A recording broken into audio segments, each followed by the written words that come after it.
Hi viewers, இன்றைக்கி நம்ம சேனலில் குழம்பு சீரீஸ் தான் பார்க்க போகிறோம். தக்காளியே சேர்க்காம ஒரு குழம்பு தான் இன்றைக்கி பார்க்க போகிறோம். கருவேப்பிலை குழம்பு. உங்களுக்கு கோல்டு காஃப் இருக்கும்போது இந்த சுவையான குழம்பு செஞ்சு பாருங்கள். சட்டுன்னு கோல்டு காஃப்லாம் உங்களுக்கு குறைஞ்சிரும். இந்த சுவையான கருவேப்பிலை குழம்பு எப்படி செய்கிறதுன்னு இப்போ பார்க்கலாம் வாங்க.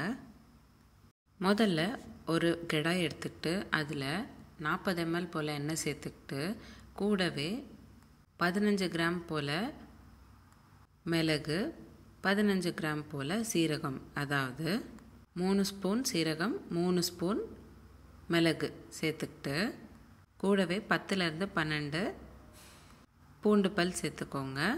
அடுத்ததாக 1/4 கப் அளவுக்கு சின்ன வெங்காயம் சேர்த்துக்கோங்க. எல்லாமே ஒரு வாட்டி நல்லா வதக்கிக்கோங்க.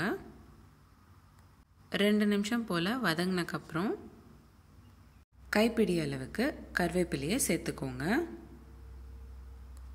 கருவேப்பிலை நல்லா மொறுமொறுன்னு ஆகிற வரைக்கும் வறுத்துக்கணும். எங்கள் வீட்டில் இந்த ரெசிபி எப்பெல்லாம் இரும்பல் சளி அதிகமாக இருக்கோ அப்போது இந்த ரெசிபி செஞ்சு சாப்பிடுவோம். சட்டுன்னு கோல்ட் காஃப் குறைஞ்சிரும். இப்போ பார்த்திங்கன்னா கருவேப்பிலெல்லாம் நல்லா மொறுமொறுன்னு வறுத்துக்கிட்டாச்சு. ஒரு பிளேட்டில் ட்ரான்ஸ்ஃபர் பண்ணிவிட்டு நல்லா ஆற வச்சக்கப்புறம் மிக்ஸி ஜாரில் ட்ரான்ஸ்ஃபர் பண்ணிவிட்டு தண்ணி சேர்த்துக்கிட்டு நல்லா இந்த மாதிரி பேஸ்ட்டாக அரைச்சிக்கோங்க. இப்போது அதே கடாயில் 30 ml போல் எண்ணெய் சேர்த்துக்கிட்டு நம்ம அரைச்சி வச்சுருக்கிற கருவேப்பிலை பேஸ்ட்டை சேர்த்துக்கணும்.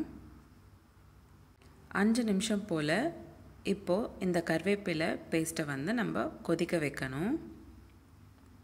அடுத்ததாக சின்ன எலுமிச்சை சைஸ் அளவுக்கு புளியை ஊற வச்சு அந்த தண்ணியை சேர்த்துக்கிறேன். நல்லா ஒரு வாட்டி கலந்து விட்டுக்கோங்க. மறுபடியும் ஒரு 2 நிமிஷம் போல் கொதிக்க விடணும். இப்போ பார்த்திங்கன்னா குழம்பு கலர் கொஞ்சம் கொஞ்சமாக மாறிட்டு வரும். லைட் க்ரீன் கலர்லேருந்து நல்லா டார்க் க்ரீன் கலருக்கு மாறிட்டு வரும். இந்த குழம்புக்கு மிளகு தான் காரம். அதனால் உங்களுக்கு எவ்வளோ மிளகு தேவையோ அதுக்கேற்ற மாதிரி சேர்த்துக்கோங்க. இன்றைக்கி நான் உங்களுக்கு காட்டக்கூடிய அளவெல்லாம் தாராளமாக 3 பேர் சாப்பிடக்கூடிய அளவு தான் நான் உங்களுக்கு காட்டியிருக்கேன். உங்களுக்கு எவ்வளோ தேவையோ அதுக்கேற்ற மாதிரி கம்மியாகவோ அதிகமாகவோ சேர்த்துக்கோங்க. அடுத்ததாக 3/4 ஸ்பூன் அளவுக்கு உப்பு சேர்த்துக்கோங்க. நல்லா ஒரு வாட்டி கலந்து விட்டுக்கோங்க. இப்போ பார்த்திங்கன்னா நல்லா டார்க் க்ரீன் கலருக்கு குழம்பு மாறிட்டு வருது. குழம்புலேருந்து எண்ணெய் தனியாக பிரிஞ்சு வரும். அந்த ஸ்டேஜில் குழம்பு ரெடி ஆயிடுச்சுன்னு அர்த்தம். இன்னும் ஒரு 2லேருந்து 3 நிமிஷம் போல் கொதிக்க விட்டிங்கன்னா எண்ணெய்லாம் தனியாக பிரிஞ்சு வரும். இப்போ பார்த்திங்கன்னா எண்ணெய்லாம் தனியாக தெரியுது. இந்த ஸ்டேஜில் நம்ம ஸ்டவ் ஆஃப் பண்ணிக்கலாம். அவ்வளோதான், நம்மளோட குழம்பு ரெடி ஆயிடுச்சு. இந்த சுவையான மருந்து கருவேப்பிலை குழம்பு நீங்களும் உங்கள் வீட்டில் ஒரு வாட்டி ட்ரை பண்ணி பாருங்கள். சின்ன பசங்கள்லேருந்து பெரியவங்க வரைக்கும் இது தாராளமாக சாப்பிட்லாம். உங்களுக்கு இந்த ரெசிபி பிடிச்சிருந்தா லைக் பண்ணுங்கள், ஷேர் பண்ணுங்கள். இதே மாதிரி டெய்லி ஒரு ரெசிபி பார்க்குறதுக்கு என்னோடய சேனல் சப்ஸ்கிரைப் பண்ணிக்கோங்க. இந்த ரெசிபி நீங்கள் ட்ரை பண்ணிங்கன்னா எப்படி இருந்ததுன்னு எனக்கு கமெண்ட் பாக்ஸில் கமெண்ட் பண்ணுங்கள். நம்மளோட சேனலில் இந்த மாதிரி நிறைய சீரீஸ் போஸ்ட் பண்ணியிருக்கோம்.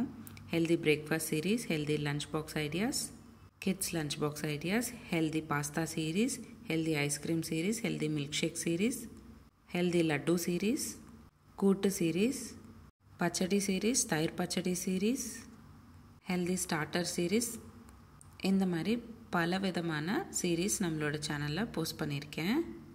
லிங்க்ஸ் எல்லாமே உங்களுக்கு டிஸ்கிரிப்ஷன் பாக்ஸில் நான் ஷேர் பண்ணுறேன். செக் பண்ணி பாருங்கள். இந்த ரெசிபி எப்படி இருந்ததுன்னு கமெண்ட் பாக்ஸில் கமெண்ட் பண்ணுங்கள். மீண்டும் சந்திப்போம் ஒரு சுவையான ரெசிபியுடன். தேங்க்யூ.